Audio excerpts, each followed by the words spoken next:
ఇక నాతో జాగ్రత్త సొంత పార్టీ నేతలపై ఈటెల ఆగ్రహం. కడుపులో కత్తులు పెట్టుకొని మాట్లాడను. ఇక నుంచి straight fight, no street fight. BRS నుంచి రావడానికి అనేక కారణాలు. పదవుల కోసం ఏనాడు పార్టీ మారలేదు. అసెంబ్లీ ఎన్నికల్లో ఓటమికి అనేకులు కుట్ర. హుజరాబాద్ అనేక త్యాగాలకు అడ్డా. హుజరాబాద్ కార్యకర్తలతో ఈటెల రాజేందర్.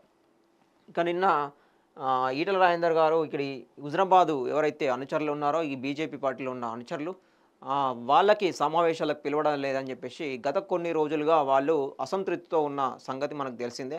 ఇది సోషల్ మీడియాలో వైరల్ అవ్వడుతోంది. చాలామంది వాళ్ళు నిర్ణయించుకొని ఈ అభిమానులు ఎవరైతే ఉన్నారో అదేవిధంగా వీళ్ళ అనుచరులు ఎవరైతే ఉన్నారో వీళ్ళ లీడర్లు ఎవరైతే ఉన్నారో హుజరాబాద్ లీడర్లు ఏవైతే మొన్న బండి సంజయ్ చేసిన వ్యాఖ్యలు ఏవైతే ఉన్నాయో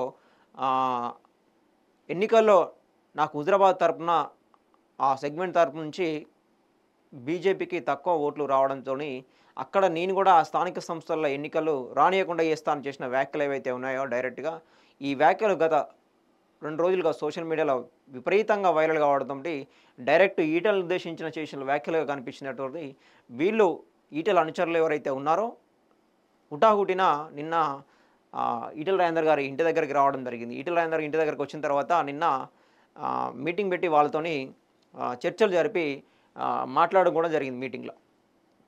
ఇది గత కొన్ని రోజులుగా ఇటు ఒక విధంగా బీసీ అధ్యక్షుడిని ఎన్నుకుంటారని చెప్పేసి గత కొద్ది రోజులుగా జరుగుతున్న ఈ వివాదం కావచ్చు, అదేవిధంగా ఇటు బండి వర్సెస్ ఈటెల కావచ్చు, ఇట్లా గత కొన్ని రోజులుగా జరుగుతూ వస్తూ ఉన్నది. అధ్యక్ష పదవి దగ్గర నుంచి వీళ్ళిద్దరి మధ్యలో కొంచెం దూరం కావచ్చు, కొంచెము వివాదం కావచ్చు నడుస్తూ ఉన్నది.